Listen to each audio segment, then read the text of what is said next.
Fantastic Beasts: The Crimes of Grindelwald is the second film in the Wizarding World prequel franchise following the Fantastic Beasts and Where to Find Them movie, and is once again directed by David Yates, the man who has directed Harry Potter and Wizarding World affiliated movies since Order of the Phoenix, if I remember correctly. Did I actually write that in my notes? I did not, but I'm going to stick with Order of the Phoenix. And just like the previous film, Fantastic Beasts, this movie is also written by the original scribe herself, J.K. Rowling, and getting into the synopsis with as little spoilers as possible and kind of being vague, because I do still want to keep this as a spoiler-free video despite the fact that the movie came out months ago. But anyway, that's beside the point.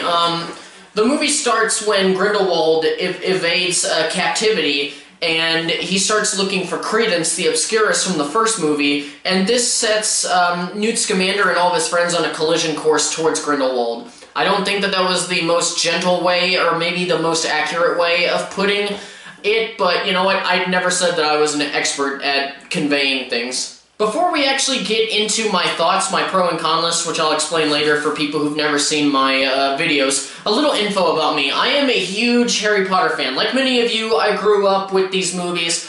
I've gotten enjoyment out of every single one, though there is one that I do see as lesser than the others, but I'll leave that until whenever I actually get around to reviewing each individual Harry Potter film, which I'd really love to do. I am a Hufflepuff. My Patronus is a Saint Bernard. I've watched and rewatched the movies many times. I've read the books many times. I've even been to the Wizarding World in Orlando, the one with Hogsmeade and Diagon Alley. I've been there multiple times. I even took my wife there for the first time this most recent Christmas, and she loved it. I love butterbeer. I own a golden snitch. My wife and I each own our own individual ones. I have the elder one. She has... I think she got Ginny Weasley's one.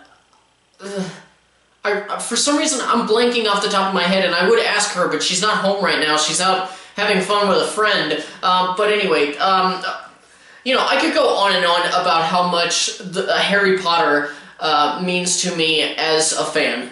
So imagine my surprise when I walk out of Crimes of Grindelwald back in November, pissed off way more than I usually am with a film that I see. And I didn't even feel this amount of anger or anywhere close until I saw Glass a few months ago. And maybe I felt this just because I do have such a big connection to the fandom, and the fact that this movie was in my top 5 most anticipated movies of 2018 list. But this movie was just so bad, and I'll tell you why I'm pissed off by going into the cons first. And also, quick disclaimer, as per usual, for all of the people who've never seen any of my videos, I do pro and con lists for my thoughts. Pros good, cons bad. Anyway, let's go ahead and get into the cons. The film is overstuffed, to put it in very simple terms. There are too many central characters, supporting or main, it doesn't matter. There's too many of them. And there's too many subplots to where the film is very difficult to follow, even if you generally understand how the world works. It's just that there's too much going on at the same time. And because of all of this, more and more plot holes start to show up. And I'll mention a few of those a little bit later, but I want to get a couple of other cons out of the way first. Now, I don't think he did a bad job with acting at all, in any sense, but personally, I didn't think that Jude Law's version of Dumbledore worked with what we've seen in previous films. I mean, I know that most people didn't think that Michael Gambon was good as Dumbledore, that maybe he was miscast in Prisoner of Azkaban and every single movie that preceded that until his death, and also Deathly Hallows Part 2.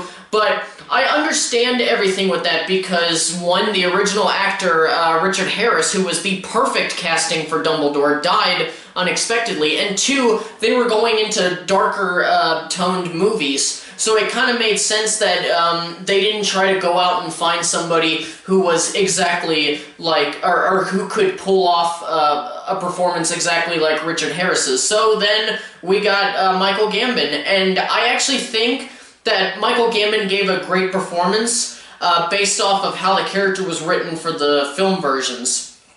You know, despite the fact there's that one scene in Goblet of Fire where he's like, "Did you put your name in the Goblet of Fire?" Ah! But Jude Law doesn't, in my opinion, jive with either Harris's or Gambon's Dumbledore. And at the very least, he should feel a bit closer to the personality of Harris's version, I think. And just as a nitpick, I don't know, just a couple of things with the wardrobe. I didn't understand how when Dumbledore had been shown off so many times in the past in flashbacks in robes, why he's suddenly wearing a three-piece suit. I don't know, it just didn't make any sense to me.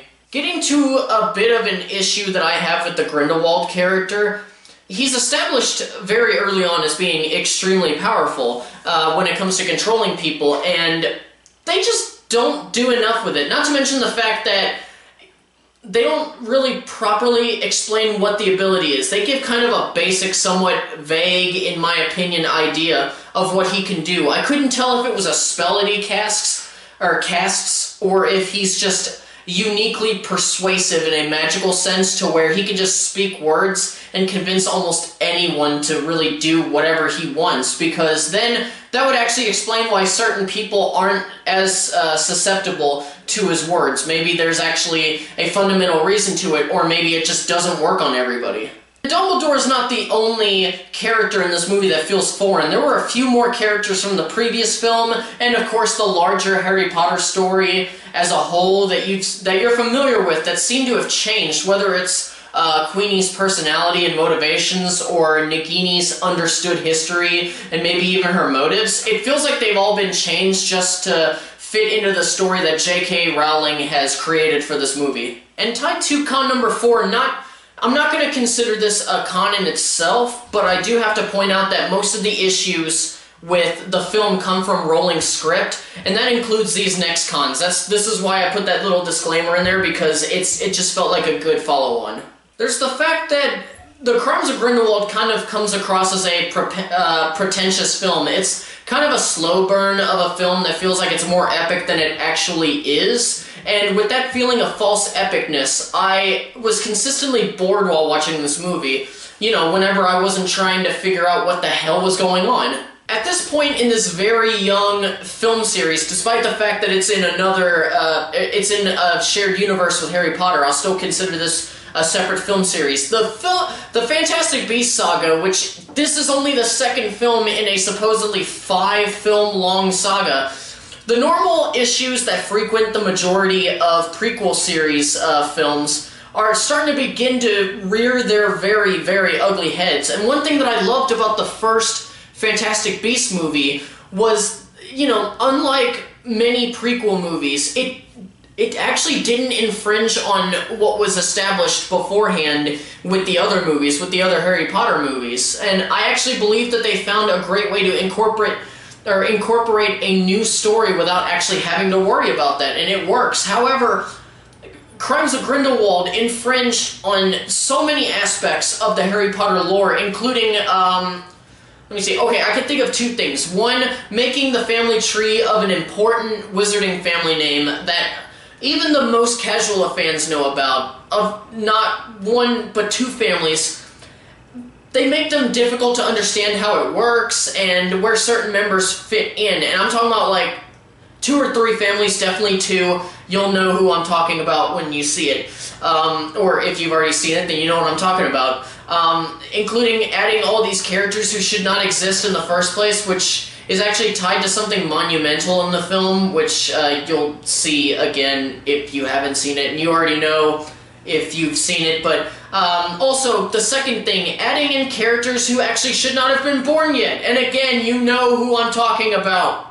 That being said, however, this movie is not without its positives. I mean, David Yates' direction in this film is actually wonderful. Most days, I feel like the director has the most important job. They have to have a hand in each bit of the production, including the script, and in the end, it's really the director's product. It's not like with TV where the producers are like the big head honchos with that. No, in film, it's the director. It's the creative work of the director primarily, and I don't know, it was an outstanding job, but sadly it did lead to that pretentious feeling that the film had, and that was because Yates was obviously trying to make this the best film possible. So I give him props for that. It's a really beautiful movie, but it both hurt and helped the film as a whole. And of course, Eddie Redmayne is still amazing as Newt. He's just so lovable and dorky, you just can't help but love his character. For most people, I think they were, and still are, split down the middle on him, but to me, Johnny Depp was great as Grindelwald. He was probably my favorite character in the entire movie. Personally, I did not need another Voldemort, someone who's just bloodthirsty and vicious, so I understood why they'd want to divert from that. And I also enjoyed what Depp brought to the role itself. I only wish that he was actually in the film more. As for the character himself, he's obviously not as powerful as Voldemort. You can obviously tell that, and you obviously can't make a character more powerful than him that came before Voldemort, especially because they've mentioned multiple times in the Harry Potter films that Voldemort was the most powerful dark wizard to ever live, so putting somebody more powerful before him just makes no sense.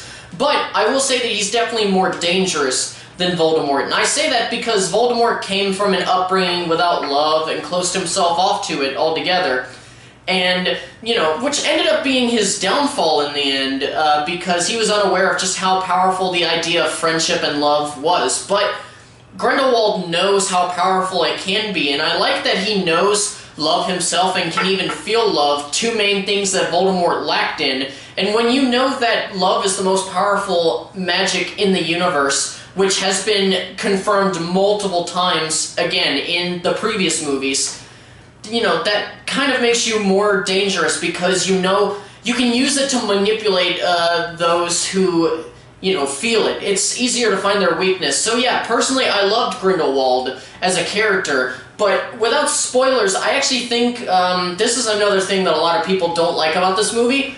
I actually like his motivation for world domination and the reason why. You know, he wants to do it, but I don't know, it's much better than Voldemort's, which honestly, I don't think it's ever stated why Voldemort wanted to conquer the world, other than the fact that he's just evil and he wants to be the overlord of everything.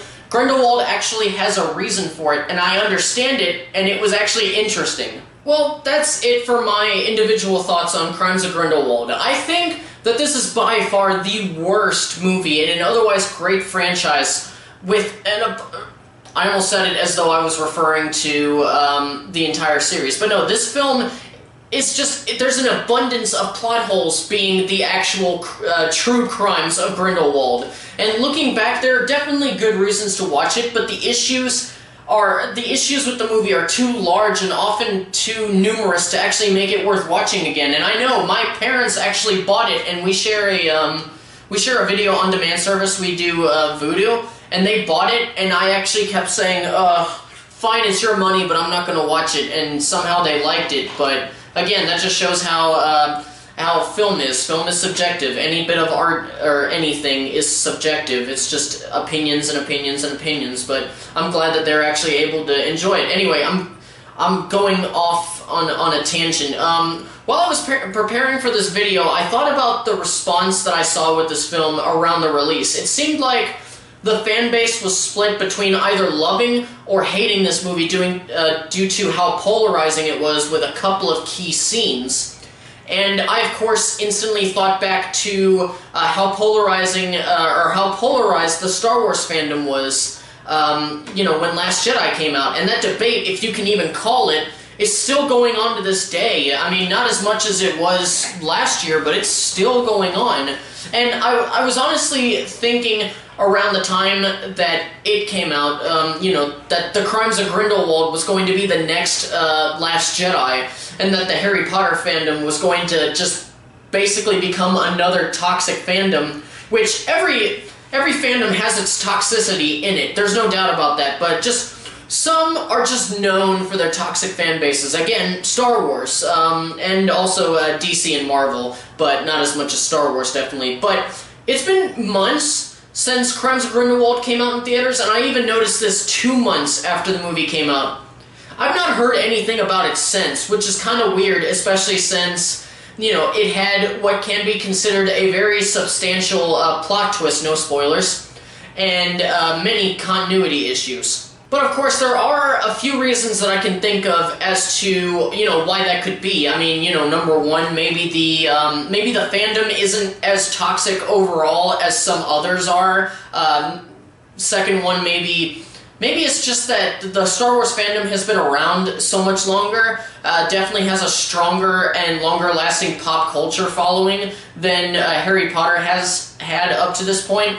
And then, actually, this is the last one. The last one is maybe, and I personally think this, maybe no one is talking about it because in the end, the film was not noteworthy enough in the long run. But all of that, what I mentioned, that's all for time to tell in the long run. If it were up to me, Crimes of Grindelwald would be the final movie in this series because I'm personally not looking forward to any other installments. And I know that they will always make more because each film has always made money.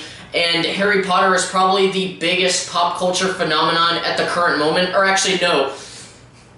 I was originally going to say that when the movie came out, but the fact that we just had Endgame come out, it obviously eclipsed this, but that's beside the point. You know, and besides, I'm not an expert on anything. I'm just making hunches at this point. Of course, I will go see the next installment, and they already confirmed that they have a release date for sometime in 2021 for the third movie, which is like 3 out of 5. You know, I will go see it. I love film too much to not at least try to go in and enjoy it. And even if I don't enjoy it, I'll come back here, I'll start bitching like I normally do. But I will be going in with extremely low expectations and no preconceived notions whatsoever. Just like, what was it, I did for Solo when it came out.